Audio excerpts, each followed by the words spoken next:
नमस्कार, मी शीला पाटील.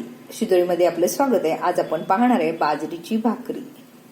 बाजरी उष्ण असल्यामुळे थंडीच्या दिवसामध्ये आपल्या आहारामध्ये बाजरीचा वापर असला पाहिजे. बाजरीपासून अनेक पदार्थ केले जातात. आज आपण बाजरीची भाकरी करायचंय. अगदी साधी आणि सोपी पद्धत आहे. चला तर कसं करायचं ते पाहूया.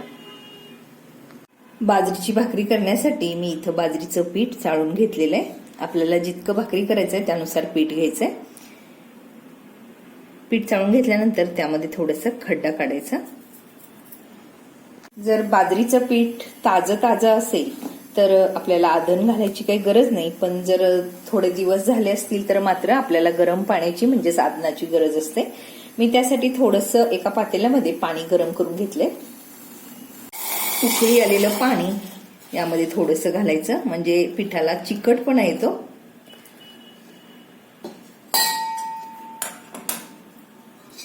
उलटण्याने थोडंसं हलवून हे पीठ एकत्र करायचं.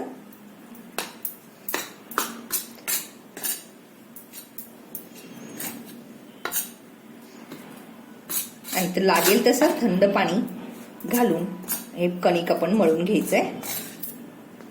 त्यामध्ये थोडंसं मीठ आणि थोडंसं हळद, त्यामुळं चवीला छान लागतात. हे सगळं छान एकत्र करायचं.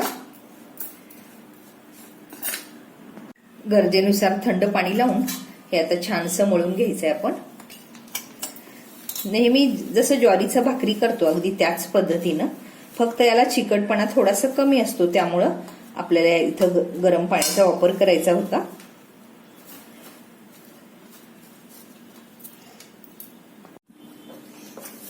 गरज लागेल तसं पाणी लावून छानसं घोटून हे मळून घ्यायचं. हे बघा छान मळलं गेलंय. आता त्यापासून आपण आता भाकरी करूया. कणिक भाकरी करताना परत एकदा छानसं घोटून मळून घ्यायचं म्हणजे भाकरी आपली छान एकसारखी होते. त्यातलं भाकरीसाठीचं कणिक घ्यायचं, पूर्ण हाताने असं गोल करायचं. हे बघा या पद्धतीचं गोल झाल्यानंतर आपण हे तीळ लावून करायचंय, त्यामुळं तिळावरती घोळवून घ्यायचं. तिळपूर छान चिकटलं पाहिजे. हे बघा या पद्धतीनं चिकटलं गेलंय. आता आपण हे पोळपाटमध्ये पण थापू शकतो. आपण या पद्धतीनं पोळपाटला पीठ लावायचं आणि खालच्या बाजूला पण थोडंसं पीठ लावायचं आणि आपण ज्वारीची भाकरी जसं थापतो अगदी त्याच पद्धतीनं हलका दाब देत ही भाकरी थापून घ्यायची. करायला खूप सोपी आहे. जर तुम्हाला मऊ भाकरी आवडत असेल तर जाड थापायचं आणि जर तुम्हाला पातळ कडक भाकरी आवडत असेल तर एकदम पातळ थापायचं. ही बाजरीची भाकरी जेवढं थापेल तितकं थापली जाते. कणिकाची मळणी मात्र एकदम छान झाली पाहिजे म्हणजेच भाकरी छान थापता येतात, नाहीतर त्याला चिरा जाऊ शकतात.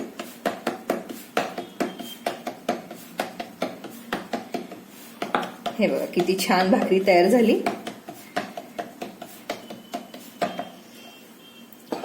ही अशी तयार झालेली भाकरी आपण आता भाजून घ्यायचंय. गॅसवरती लोखंडी तवा तापवायला ठेवलाय. तवा छानसा तापल्यानंतर त्यामध्ये आपण भाकरी घालायचंय. तर तिळाचा भाग खाली करून आणि पिठाचा भाग वरती करायचा आणि त्यावरती पाणी लावायचं म्हणजे भाकरी पिटाळत नाही. आपण कापडाने लावू शकता किंवा हाताने सुद्धा असं छान लावता येतं. सगळी बाजू छान भाजून घ्यायचं. वरचा पाण्याचा भाग थोडासा सुकूपर्यंत त्याला असंच राहू द्यायचं. पाणी थोडंसं वरचं सुकत आलं, पूर्ण सुकू द्यायचं नाही तर भाकरी पिटाळी जाते. पूर्ण हे सुकत आलं की थोडं भाकरी पालती करायचं आणि खालची बाजू पण कडक होऊ द्यायचं. खालची बाजू पण थोडीशी कडक झाली. हे बघा असे थोडेसे डाग येऊ लागले की जी बाजू कच्ची राहिली ती मध्ये घालायचं. हलका दाब देऊन ती बाजू पण भाजून घ्यायचं. जर तुम्हाला कडक भाकरी आवडत असेल तर सगळी बाजू अशी जास्त दाब देऊन थोडा वेळ खालीवर हलवायचं, म्हणजेच आपली भाकरी कडक होऊ शकते. जर तुम्हाला मऊ भाकरी आवडत असेल तर खालची बाजू थोडीशी कडक झाली की लगेच ते पचवून घ्यायचं. हे बघा, खालची बाजू सगळी बाजू छान भाजली गेली.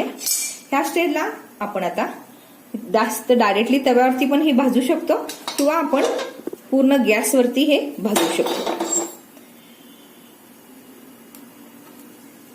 छान भाकरी फुगली जाते.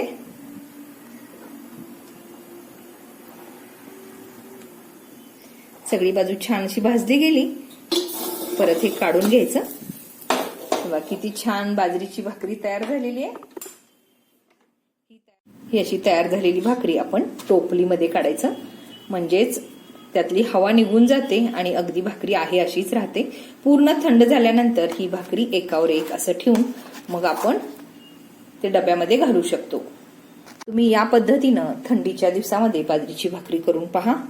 भोगीच्या दिवशी तरी बाजरीची भाकरी केली जातेच. त्या दिवशी मिक्स भाजी बरोबर या भाकरीची चव खूप छान लागते. तुम्ही या पद्धतीनं करून पहा आणि त्याच्या प्रतिक्रिया द्यायला विसरू नका. रेसिपी आवडल्यास लाईक, शेअर, कमेंट करा आणि अजून तुम्ही शिदोरी या चॅनलला सबस्क्राईब केला नसाल तर प्लीज सबस्क्राईब करा. वेळात वेळ काढून माझी रेसिपी पाहिल्याबद्दल धन्यवाद. परत भेटू अशा साध्या आणि सोप्या रेसिपी सोबत.